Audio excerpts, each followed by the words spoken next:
qui est présenté par notre collègue Monsieur Philippe Folliot. Vous avez la parole, mon cher collègue. Merci Monsieur le Président. Allier, Hautes-Alpes, Alpes de Haute-Provence, Alpes-Maritimes, Ardèche, Ardennes, Aude, Cantal, Côte d'Or, Côte d'Armor, Drôme, Eure-et-Loire, Finistère, Gard, Indre, Indre-et-Loire, Isère, Jura, Loire-et-Cher, Lot, Lozère, Marne, Haute-Marne, Morbihan, Orne, Pas-de-Calais, Pyrénées-Atlantiques, Sarthe, Haute-Savoie, Var et Tarn.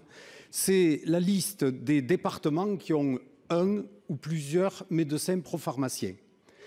Les médecins propharmaciens sont installés en milieu très rural ou en secteur insulaire et donc ils concourent l'objectif et à ce que veut cette proposition de loi, c'est-à-dire favoriser l'accès aux médicaments en milieu rural. Et je remercie la présidente Carrère et l'ensemble des collègues du groupe RDSE donc de leur initiative au travers de cette proposition de loi.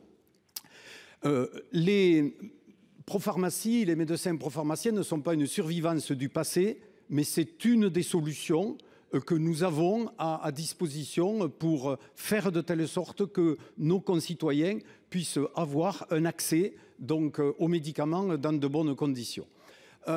L'objet de cet amendement, c'est finalement d'essayer de permettre aux médecins propharmaciens qui, du reste, monsieur le ministre, quand on regarde les statistiques, ne prescrivent pas plus que les autres médecins et même de manière globale et générale ont tendance à prescrire beaucoup plus de médicaments génériques que les autres médecins. Et que donc, dans ce cadre-là, il s'agit de faire de telle sorte que les médecins propharmaciens puissent avoir accès à certains médicaments. Je pense par exemple aux vaccins. Au début du Covid, eh bien, les médecins propharmaciens n'avaient pas accès donc aux vaccins. Ils étaient obligés d'aller dans des pharmacies donc d'un village voisin ou d'une ville voisine pour se procurer donc ces médicaments. Et donc l'objet de cet amendement est de les remettre dans un cadre qui soit d'un cadre d'équilibre. Merci.